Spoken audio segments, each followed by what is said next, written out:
It's Friday, and that means there are a whole lot of new shows to stream on all of your screens. Here with a preview of some of TV Guide's top picks is Editor-in-Chief Mickey O'Connor. What up? Mickey, thanks for joining us again. Thanks for having me. So we're going to start with Curb Your Enthusiasm. Yep. I know fans have been waiting. Are you one of those people? Pretty. Okay,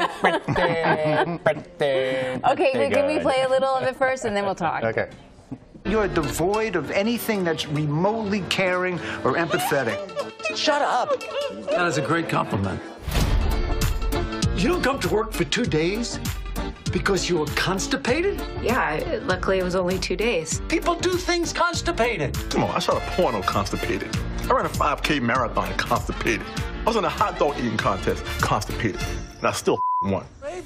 JB Smooth is Leon. Yes. It looks good. It looks like, hey, this is what we've been waiting for, more of the same, and it's good. 6 years, yeah. We waited 6 years, and they're being really secretive about the new season, although they kind of always are.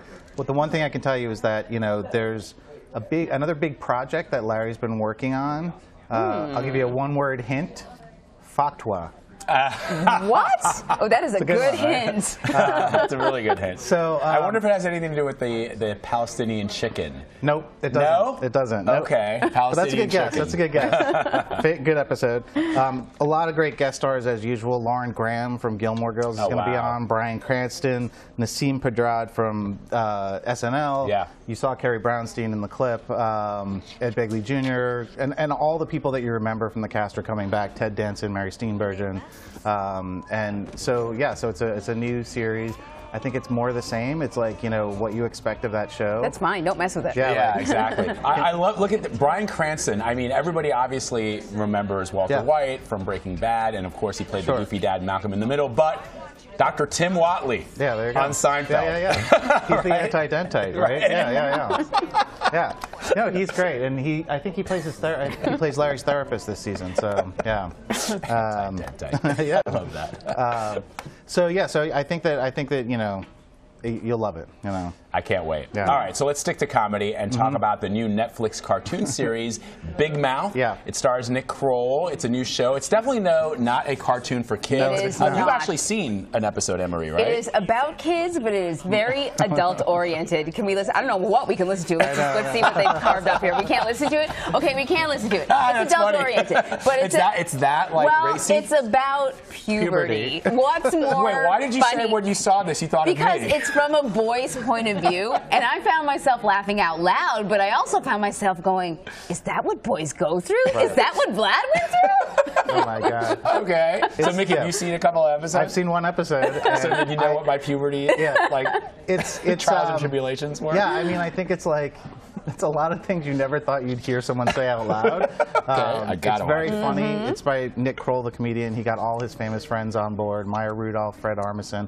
All these great comedians are on the show. Oh, is that why everybody on Twitter has been posting pictures of what they look like as awkward kids, prepubescent kids? Yeah, John Mulaney, Jenny Slate, Jason Mantzoukas, even Jordan Peele. I saw his picture. Yeah, so it's like I think that, you know, that's the gimmick is that it's about puberty. Yeah. Got all these like great voice artists.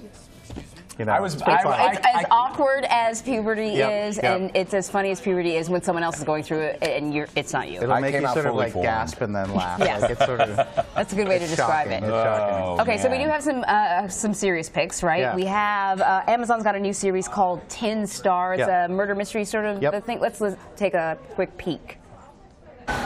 Just get here, Chief. Quick. Just want to look around. You need a reason. Murder investigation?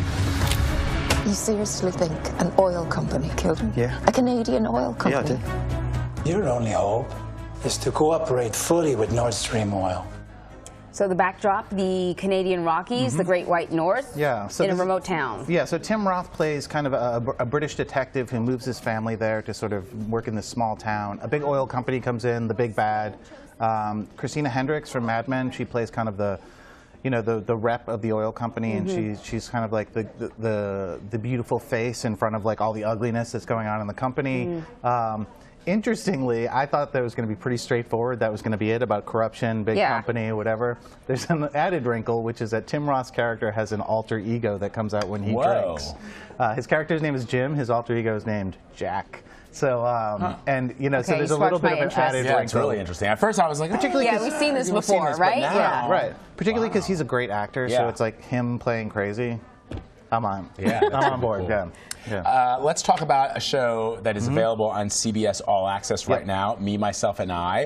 The show has 3 stars, including former SNL cast member Bobby Moynihan. I thought you were giving it 3 stars. No, I was like, what? I give it 3 stars. It stars Bobby Moynihan, who stopped by and talked to us about it. It looked really funny when I started the upfronts. Tell us about this new series. Tell us about the new gig. So it's one of those things where it's like sometimes sitcoms have these like high concepts, and you think like, yeah, that sounds cool, but then you want to see how it's actually executed. So the concept here is that we see the same character at 3 different ages, at 14, at 40, and at 65. And Bobby Moynihan plays him at 40, John Larroquette plays him at 65. And it's really great, and it's like it's an interesting story about how, you know, your past informs your future in a way, because, you know, the episodes are structured so that you see sort of like certain issues, like how this character deals with his mother at different ages, how this character falls in love at these different ages. So it's really kind of thoughtful. It's very funny also, but it's an interesting show, and it's interesting sort of, you know, way to think about, I don't know, I've been calling it like sort of an existential sitcom, which makes it sound not funny, but it is funny. I'm really interested, because I saw it at the upfronts, and I thought it was really interesting. Was the concept, and it didn't seem like it was what you would normally find, even though we know it's going to be on CBS All Access. It's also on network television. It didn't seem to me to be a strictly sort of networky type show. Yeah, I think that there's, you know, they're taking some risks there. I mean, it's not your typical sort of broadcast sitcom, I would say. So we'll see you again next week. When will we talk about Stranger Things? Stranger Things is in a couple more weeks. All right, so we can talk about it whenever you want to. Man, I can't wait. All right, TV Guys, Mickey O'Connor, as always, my friend. Thank you. All right, thanks.